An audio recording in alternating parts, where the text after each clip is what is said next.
Sa sandaling yun, umalingaw ang isang nakakatakot na tinig, na tinatanggap ang bagong aspirant sa mapanganib na nightmare spell. Bigla na lamang natagpuan ng bida ang kanyang sarili na nakatayo sa ibabaw ng isang malaking bundok na bato. Pagtingin sa paligid, nagtaka siya kung saan siya napadpad. Tumingala siya sa langit at napansin na ang buwan ay gumagalaw sa hindi likas na mabilis na bilis. Pagkatapos noon, isang nakakabulag na liwanag ang nagliwanag sa kalangitan, at napansin ng bida na ang nyebe ay lumilipad pabalik sa mga ulap, na parang ang oras sa lugar na ito ay bumabaliktad. May isang bagay na lalong nagpamangha sa bida, sa harap mismo niya, nakakalat ang mga kalansay sa nyebe. Nang makita niyang may baluti ang mga labi, naisip niya kung nagkaroon ng malawakang labanan dito, o marahil ay isang total wipeout. Biglang, may kakaibang nangyari sa bida, pakiramdam niya ay lubos na napuno ng impormasyon ang kanyang isip. Para bang nasa bingit na siya ng paggising, naglabas ng alerto ang sistema, na nagsasabing maghanda siya para sa kanyang unang survival trial. Sa mismong sandaling yun, nagulat siya nang matanto na siya ay nakakadena.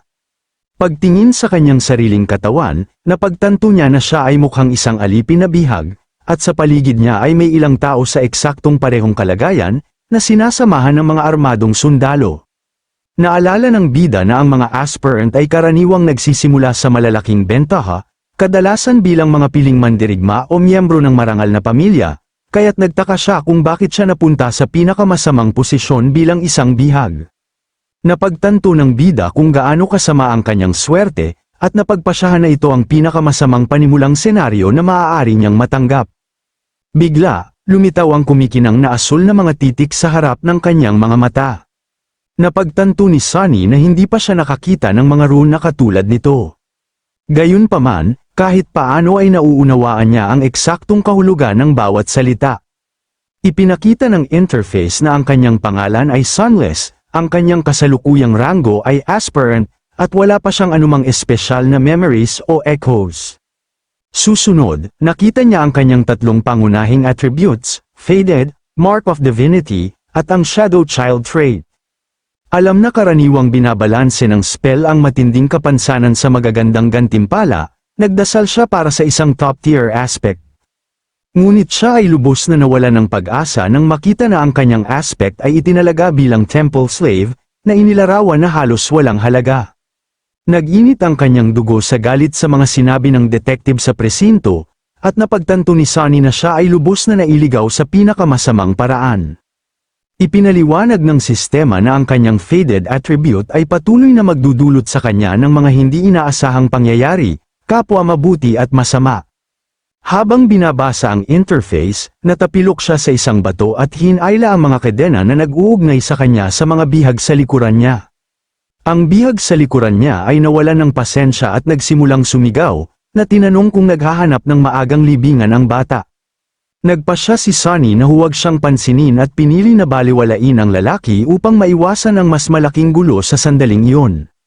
Nabanggit ng malaking lalaki sa harap na siya ay magyeyelo sa labas, habang iniisip ni Sunny sa kanyang sarili na tiyak na magpapadala ng mga halimaw ang nightmare.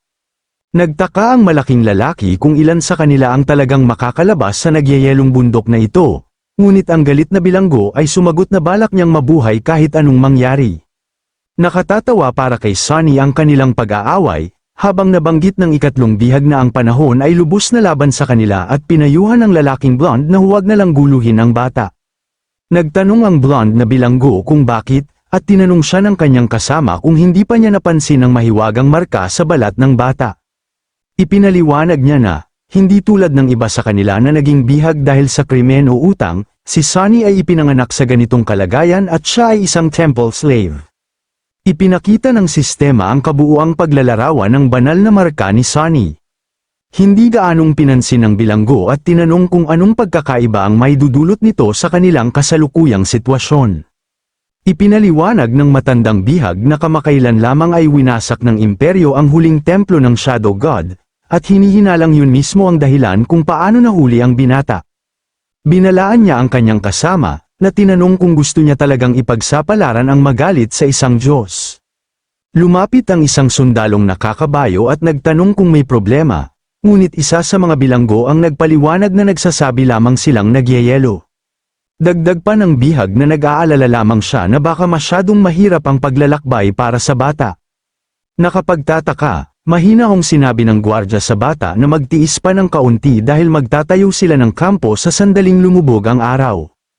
Naiinis si Sunny na tawaging bata dahil siya ay halos 17 taong gulang na at ang sundalo ay tila hindi naman mas matanda sa kanya. Kumilos na parang palakaibigan, inabot ng batang sundalo ang kanyang kantin at nag-alok ng tubig upang manatiling hydrated ang bata. Nanatiling tahimik si Sunny at pinagmasdan ang kilos ng isang armadong lalaki sa gitna ng ganitong kahirapan ng paglalakbay. Tinanggap niya ang tubig ngunit naisip kung talagang naniniwala ang bantay na ang pag-abot ng isang higop ay sapat na para maging mabuting tao siya. Bigla, ang matalim na hagupit ng latigo sa hangin ay nagulat sa bawat bilanggo sa pila. Isang mas matanda at walang awa na commander ang hinampes ang batang sundalo ng latigo sa niebe dahil sa kanyang kabutihan. Pinagmamasdan ang malupit na hagupit na naganap sa harap ng kanyang mga mata, hindi napigilan ni Sunny ang isang ngiting puno ng kasiyahan. Galit na sumigaw ang commander na tinanong kung anong tingin niya ang ginagawa niya habang sinusubukan ng baguhan na ipaliwanag na nag-aalok lamang siya ng tubig sa bata. Sinabihan ng lalaki ang baguhan na tumahimik at binalaan na ang mga bihag ay hindi niya kaibigan at hindi dapat ituring na kapantay. Nagbanta siya na kung mahuli niya ang baguhan na nakikipagkaibigan sa mga bilanggo, siya mismo ang susunod na makakatanggap ng hagupit. Habang patuloy siyang nagmamarcha sa niebe, nangako ang bida sa kanyang sarili na makakahanap siya ng paraan upang maayos ang kahihiyang ito bago matapos ang kanyang oras. Sa puno ng galit at pait na tingin, itinakda ni Sunny ang kanyang isip na siguraduhing makita niyang unang bumagsak ang mayabang na commander. Tumingin din siya sa batang sundalong sumubok tumulong sa kanya, batid na ang kapalaran ng baguhan ay hindi mag-iiba sa ibang mga gwardya.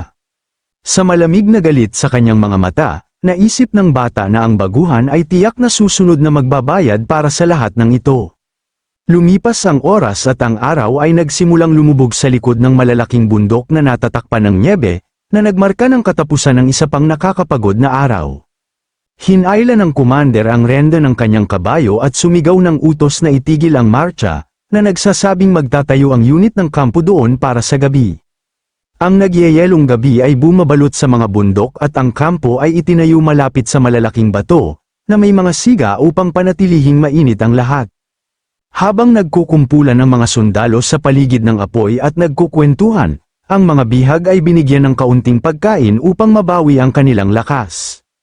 Nakaupo sa malamig na lupa, ngumuya si Sunny nang may matinding kahirapan sa isang matigas na piraso ng tinapay na ibinigay ng mga gwardya ng kampo.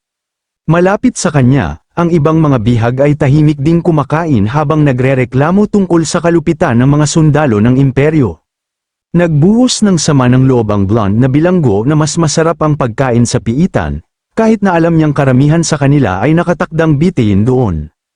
Pinagmamasdan ng lalaking lumalamon, naisip ni Sunny sa kanyang sarili na walang tigil ang reklamo ng lalaki, ngunit ubos na ubos naman ang kanyang plato. Dahil magkakadena silang lahat, alam ng binata na wala siyang choice, ngunit nagpasya siyang lumayo sa grupo hanggat maaari. Pumikit siya at huminga ng malalim, napansin kung gaano kalinaw ang hangin sa bundok. Isang bagay na hindi niya mararanasan sa maruming tunay na mundo sa lungsod. Iniisip na ang pagpili ng spell ay may magandang dulot kahit man lang sa sariwang hangin, nagpasya siyang buksan muli ang interface upang suriin ang kanyang mga attributes.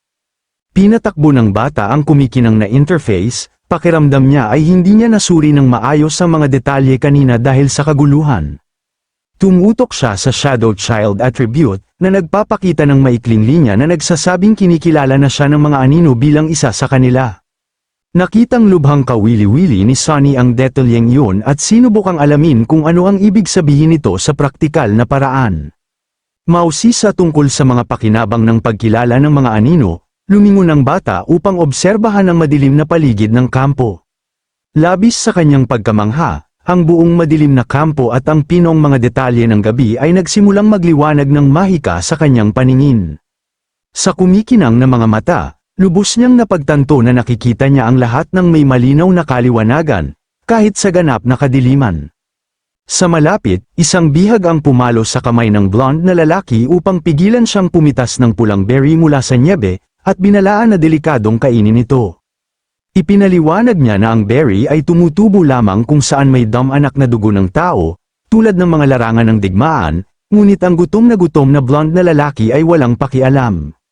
Pagkatapos ay inihayag ng matanda na ang halaman ay lubhang nakakalason at kayang patayin ang isang may sapat na gulang sa isang iglap.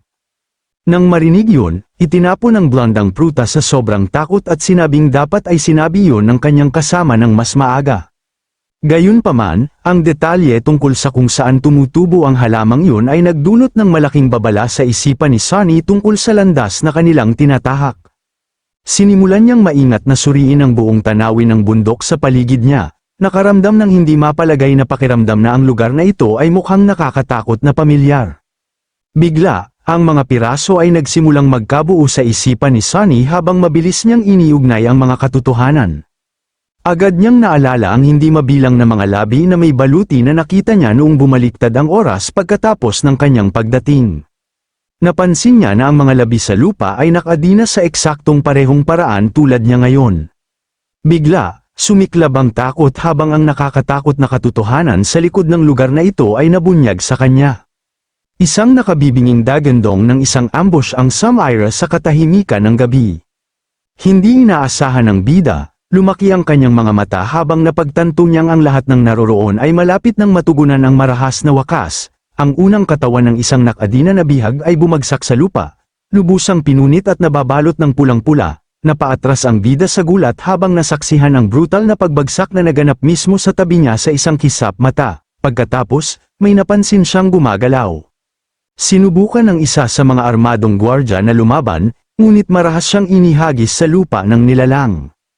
Ang buong kampo ay naging isang ganap na sona ng digmaan at pagkawasak sa loob lamang ng ilang segundo. Ang mga anino at nakakatakot na mga figura ay nagsimulang mabilis na kumilos sa mga puno sa paligid. Ang veteranong commander ay nakatayo ng lubos na nagulat sa tindi ng pagkawasak na samalat sa lugar. Sumigaw ang isa sa mga sundalo sa sobrang gulat para tingnan ng kapitan ang tuktok ng bangin na bato.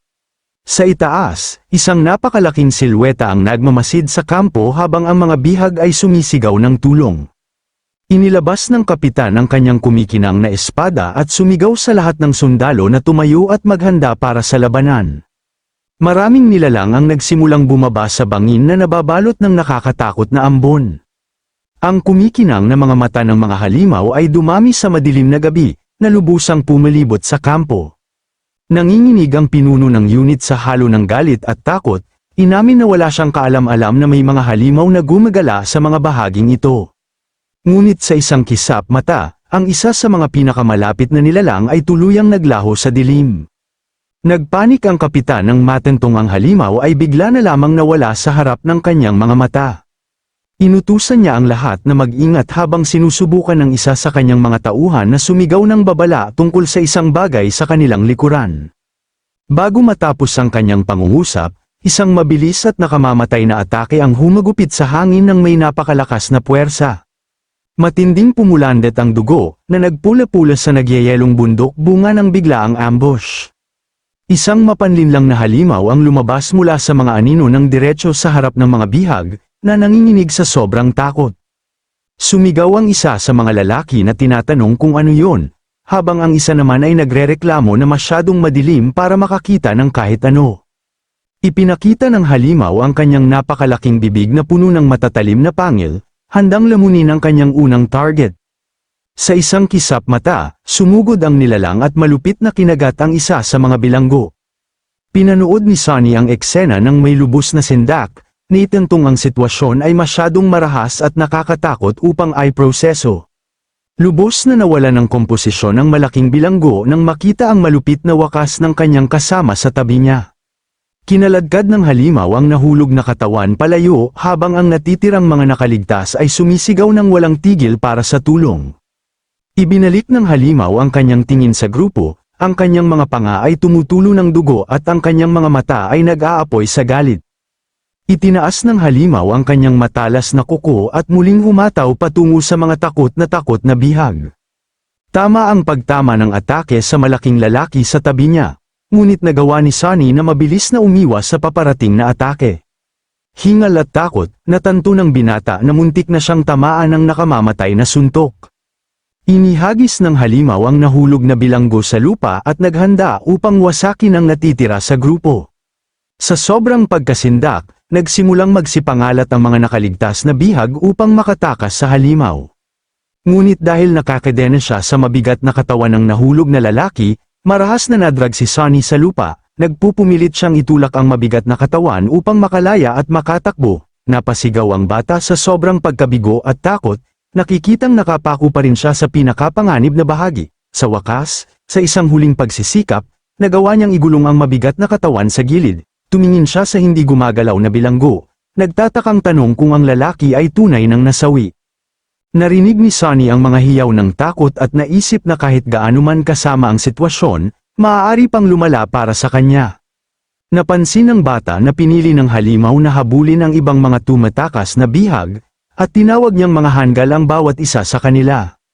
Sumigaw ang mga natitirang gwardya na tumakbo patungo sa madilim na kagubatan upang magkanlong.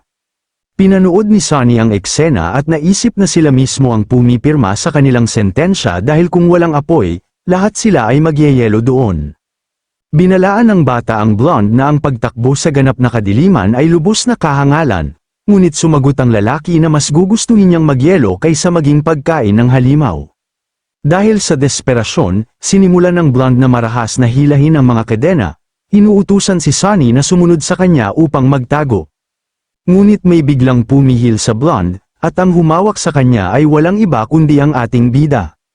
Nagalit ang blonde at tinanong kung bakit hindi siya gumagalaw, at ipinaliwanag ng bida na siya ay nakatali sa katawan ng malaking lalaki. Biglang, nagsimulang kumaibat ang katawan ng malaking lalaki, na ikinagulat nilang dalawa at ikinapagtaka ng bida kung ang lalaki ay kahit papaano ay humihinga pa. Ngunit ang malaking lalaki ay sumasailalim pala sa isang kakilakilabot na mutasayon, nagiging isang halimaw sa mismong harap ng kanilang mga mata. Tuluyang nanlamig si Sonny sa paningin na yun. Mabilis niyang natanto na ang pagbabagong ito ay walang saysay. Nakilala niya na ang entidad ay isang tyrant, isang napakataas na antas ng nilalang na hindi dapat lumitaw sa unang nightmare. Nagtaka siya kung ang kalamidad na ito ay kasalanan ng kanyang fated attribute, na patuloy na humihila ng mga pinakamasamang posibleng resulta.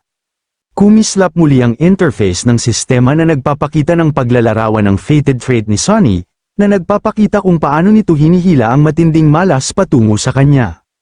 Sumigaw si Sonny sa kanyang kasama na kailangan nilang patumbahin ang halimaw bago matapos ang pagbabago nito, ngunit ang bilanggo ay sobrang paralisado sa takot na halos hindi na makagalaw. Nagpasya si Sonny na siya na ang kumilos, inanunsyo na ibabalot niya ang kadena sa leeg ng nilalang, at sinabihan ang blonde na hilahin ng buong lakas sa kanyang senadoryas. Nagawa niyang iikot ang kadena sa lalamunan ng nilalang at sumigaw sa kanyang kasama na humila pabalik. Pareho silang humila ng buong lakas upang pigilan ang pagbabago ng halimaw. Lubos na determinado si Sonny, sumigaw ng malakas para bumagsak ang kasuklam-suklam na bagay na yon. Kahit na ang kasamang bilanggo ay sobrang takot, ibinigay din niya ang lahat ng kanyang lakas sa paghila. Dahil doon, unti-unting nagsimulang mawala ng lakas ang nilalang, at kumislap ang sistema ng kumpirmasyon na matagumpay nilang napabagsak ang Mountain King's larva, na nasa dormant state pa. Pagkatapos noon, bumagsak ang walang buhay na anyo ng halimaw sa lupa. Lubos na pagod, halos hindi makapaniwala si Sonny na napabagsak niya ang isang Mountain King, natanto kung gaano siya kapalit ng kamatayan. Ang kasama ni Sonny ay parehong nagulat sa buong pangyayari, nagdiriwang na nagawa nilang alisin ang halimaw. Habang nagdiriwang ang isa, naisip ni Sonny sa kanyang sarili na mayroon lamang siyang 3 segundo upang makahinga bago harapin ang susunod na bangungot. Tumingin ang blonde at nagtanong kung ano ang susunod nilang gagawin upang manatiling buhay. Pagkatapos, napansin ng bida na sila ay lubusang napalibutan ng isang horde ng mga halimaw. Bamantong hininga siya ng malalim, naisip na ang lugar na ito ay lubos na kabaliwan, at buong pusong umaasa na siya ay magising mula sa bangungot na ito sa lalong madaling panahon. Isang halimaw ang nakatitig sa bida at agad na sumugod patungo sa kanya. Ngunit ang bida ay handang lumaban gamit ang kanyang mabibigat na kadena. Naglunsad ng mabagsik na atake ang nilalang, ngunit nanatiling ganap na alerto si Sonny. Ngunit may ganap na hindi inaasahang nangyari, isang taong lubos na makapangyarihan ang Hamati mismo sa nilalang. Sa loob ng ilang segundo, ganap na winasak ng gwardya ang halimaw. Nagulat si Sunny nang makita muli ang partikular na gwardyang yun. Ito ang baguhang sundalo na sumubok na mag-abot sa kanya ng tubig kanina. Ang gwardyang iyon ay nasa kanyang elemento, lubos na nakatuon, at isa-isa niyang winawasak ang mga halimaw sa nakakabiglang bilis, na nagpaisip sa bida na para siyang isang bayani. Ngunit mabilis niyang binaliwala ang kaisipang yon, iniisip na nagpapapansin lang ang sundalo. Makalipas ang ilang sandali, tuluyang napabagsak ng gwardya ang huli sa mga halimaw. Nanatiling nagdududa si Sunny, sinusubukang pag-ugnayin ang tunay na motibo sa likod ng kanyang mga kilos. Bamaling ang sundalo pabalik sa ating bida, inihagis ang susi sa kanyang direksyon, at sinabihan siyang seluhin ito ng mabilis. Nasalo ni Sunny ang susi, sinusubukan pa ring intindihin kung bakit iyon ginawa ng gwardya, dahil iyon ang mismong susi upang makalag sa kanyang mga posas. Lumingon ang batang sundalo at sinabihan ang bida na gamitin ang susi at iligtas ang sarili niya. Pagkasabi noon, mabilis na umalis ang sundalo sa lugar.